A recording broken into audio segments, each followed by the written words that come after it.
Hey, looky here. We got Kelly Halliburton and Jenny Don't and the Spurs. Thank you guys so much for doing this today. I really appreciate it. Yeah. Thanks for having us. And congrats on the new record, man. It's sounding awesome. Just cracking with great energy. Must feel good to finally kind of be here, considering all the hurdles you had to jump. Yeah. Yeah. It's a long time coming. Yeah, definitely an album born under duress. Yeah, right. I think that's kind of a theme with a lot of rock and roll bands out there trying to get stuff done during the pandemic. But I think your story is right there with one of the more unusual series of sort of calamities, for lack of a better word, that you guys had to overcome. Yeah. Quite an odyssey. It started pre-pandemic too, so it's just like the pandemic on top of already a bunch of bad Yeah, news. it's like the wildfires and the George Floyd protests around Portland. The same deal, just heaping all this kind of unrest on top of everything. So you Yeah, guys it's fit the bill perfectly. been a weird time. Weird time, and I think yeah, our story kind of reflects that. Right on.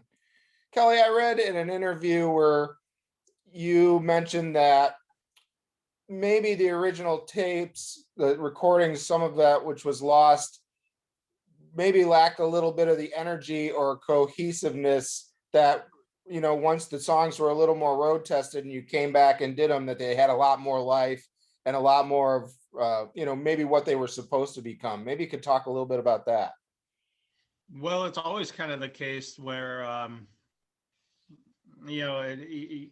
you write a song in the practice room and it's one thing, but if you go out and play it every night for a month and a half, it's going to be a completely different sort of animal. And that's pretty much what happened. A lot of these songs were written during a period where, I don't know, they were, we had an established set already of, a dozen songs or something, and we played those and they were really tight, but on the side we were writing the new album. And so a lot of the new songs didn't make it into the established set already.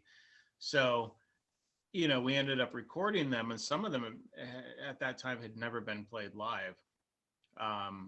But after that session, we kind of hit a pretty busy touring schedule, touring season. We ended up doing a ton of regional shows, a lot of West Coast stuff. And then I think that was the period where we went to Europe for a month. And so a lot of those songs got road tested, and yeah, we just kind of tweaked them a little bit and changed some things around. Not generally, that's a process that doesn't happen intentionally. It just kind of, it's an evolution that occurs when the songs are being played live, and the band kind of intuitively can adjust these songs, while we're playing it. We just kind of do it. So like, oh, this would sound better here. I didn't think about that. Yeah. So, fast forward 8 months or whatever, when we went back into the studio and discovered that our initial session was completely, sent to oblivion. We ended up re-recording everything, and it reflected all of the changes that material had undergone over that period. So yeah, I think it really helped, actually. And a lot of times bands don't have the luxury of writing an album and then sitting on those songs for a year and going on tour with them and just kind of working them out. It's hard to do that because time is so valuable when you're a band. And I just wish that we always had that opportunity to do that, but it's not easy. Right on. Well, this is one way this makes this record special, and you'll probably remember it that way for sure. Oh yeah. And Jenny, you had to overcome some individual hangups with your voice. Maybe you could talk a little bit about that. Yeah, and that to bounce off what Kelly was saying, like time is valuable as a band. I started having voice issues, and where I was getting really hoarse and it wasn't going away.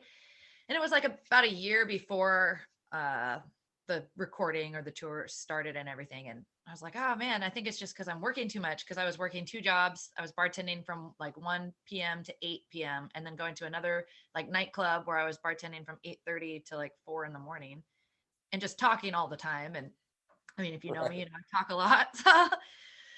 So I was like, well, okay. I went and finally got it looked at, because I'd wake up in the morning and it was more than just your tired voice. It was like, there's something going on here, because I didn't have much bandwidth with it. I'd speak and then my voice would deplete and it would never like come back. So I went and got it looked at, and I was forming polyps. And so they kept saying, well, we don't want to do surgery. Let's do a week of steroid treatments, and don't talk and don't work and don't sing, and we'll see what happens. And then, it would get better after that week for maybe a month or something. But then it just started getting worse and worse and worse, and got to the point where we were recording and we had the tour coming up, and we're like, okay, well, let's try and knock this album out before tour, because if it's the other way around, we don't know what shape my voice is going to be in, and we don't want to have everybody like redo their schedule. And at the recording, it was all already mapped out, and we don't like canceling anything,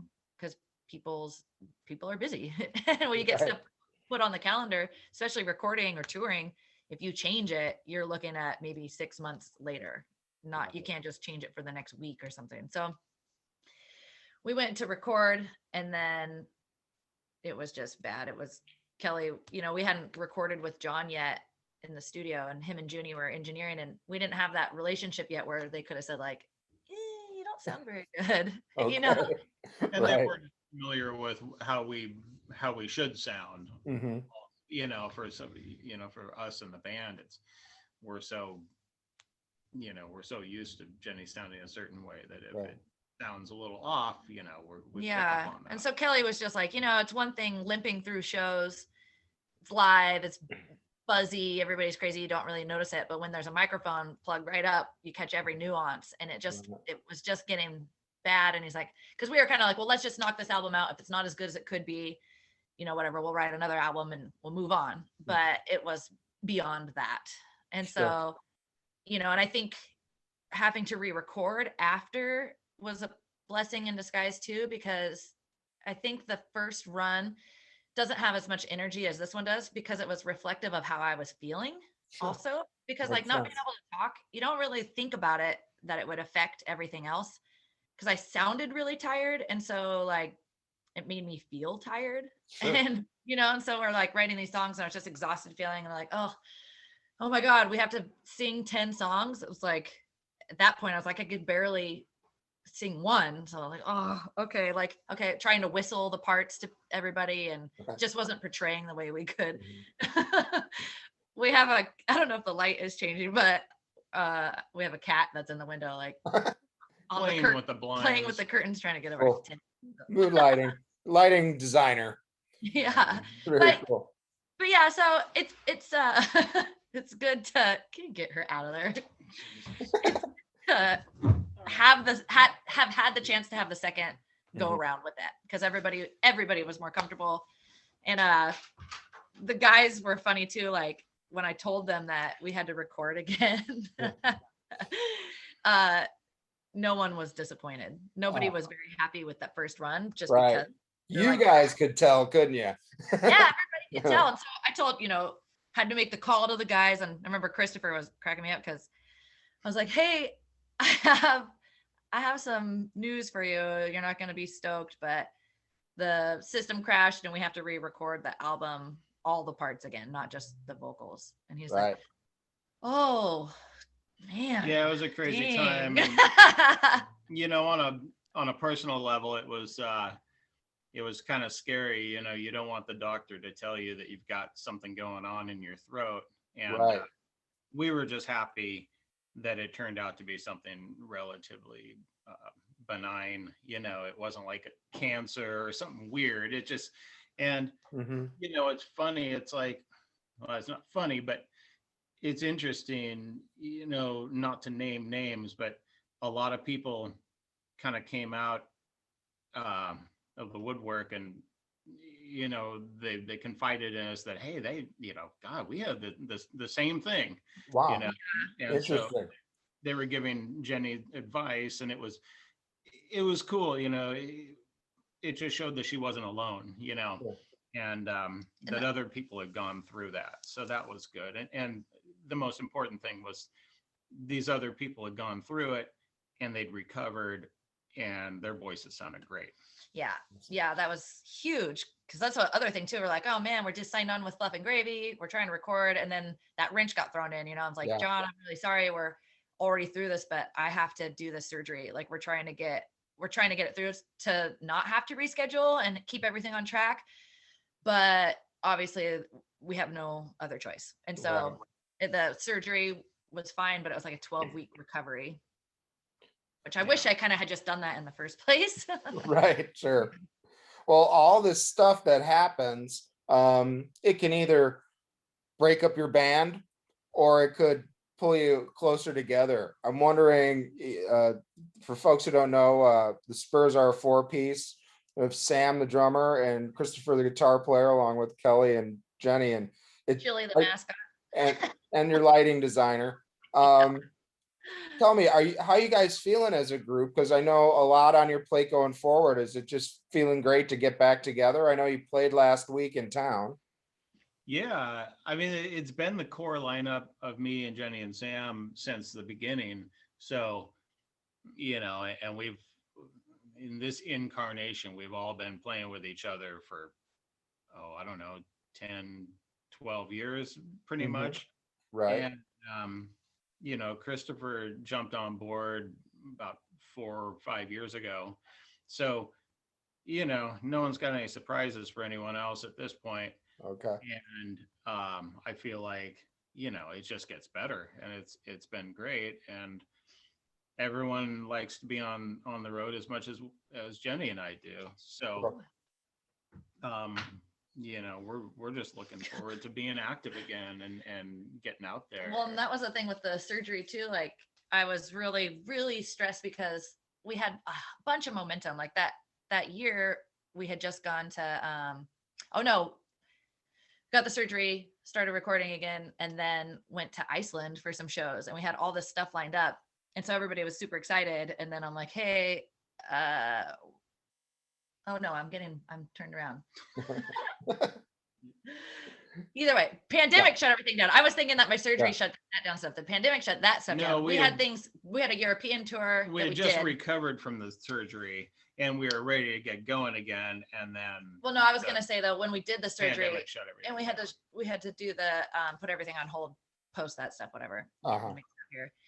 I was worried that the guys, not Kelly, because he's my partner, but I was worried that they might join on with another band and start doing some other touring to occupy their time. And then, there's always the concern if they're like, oh, well, we're going to have a year off. Maybe we'll just play with somebody else or something. It's not that they said that they wanted to do that, but it's a valid concern if you're just like, hey, can you put everything on hold for 6 months? But the guys were just like, yeah, of course, we're going to wait. Like, this is our band. So. Right on. Cool. And now it's all setting up for a big summer. Tell me, so you have a show this week, a secret show in town, and that's Friday night. That's the day the record comes out, right? Saturday. Show's Saturday. Yeah. It's like an afternoon show, I think, isn't it? Afternoon? Yeah, it's like from 4 to 8. We're going to play with Kelly and Sam's new surf band that has Eric in it. So it's essentially Don't without me singing. Okay. Cool. And then Roselet Bone's gonna play, and we'll play also. Awesome. And we're saying it's a secret show. If people message me, I'll tell you the address. It's just at a house, so I didn't want to put it online for like 2 weeks. Sure. Right on. Consideration for the homeowner. It was supposed to be somewhere else, but things have been so weird with people are really unsure to what degree everything's opening up. So the place that was initially going to host this thought it might get too large. Sure. They were worried about capacity, and so they pulled out. And we were lucky enough to have been offered this replacement. And since it is a private, home. Sure. Basically, it's a backyard garage. It's like a show. double lot, so it's pretty big. Yes, but because it's someone's home, we didn't want to like put the address all over the internet. Right on. And then we're playing on Sunday in Tacoma. Okay. A place called Alma Matters, and it's we're the first show for their summer rooftop series. Cool. Awesome. And then hitting the road with Charley Crockett, I understand. Yeah. That's Yeah. got to be pretty exciting. Charley is a guy who's been out there quite a bit and does real well. He's got a big following, so it's going to be a great opportunity for you. Yeah, we're stoked. You know, it just got kind of dropped in our laps last week. You know, it's probably about the shortest notice that we've ever had for going on tour. But I tell you, after the last year and a half of relative inactivity, we're ready to go. Yeah, we're kicking it in high gear. Yeah, we jumped on that. So we're essentially, you know, I mean, there goes the rest of our summer. That's what we're going to be doing for the rest of the summer. Basically, it's going to be all of July and most of August. Not all with him. We had, you know, we had a short tour of California in the works for August anyway. So Okay. this will kind of, yeah, it just kind of melts together. It's making me feel really good about our decision to hold off on releasing the album, because we kind of talked about doing it last year, and beyond the pandemic and then the social justice matters that were, you know, and needing to be in the forefront. It just didn't feel right not being able to tour on it. And so we're like, well, we've waited this long, let's just wait another year. And so it's nice because everything's coinciding together. I mean, we couldn't have asked for a better opportunity to tour on an album than supporting, you know, an already established artist. So Killer. Well, it seems like all this stuff happens for a reason, right? It seems like it, you know, it almost does. yeah. Oh, awesome. Well, Kelly, Jenny, thanks so much for taking a little time to chat. We'll be throwing something out there for folks to see, and look forward to crossing paths here real soon. Yeah. All right. Cheers. Thank you. Thank you. Bye.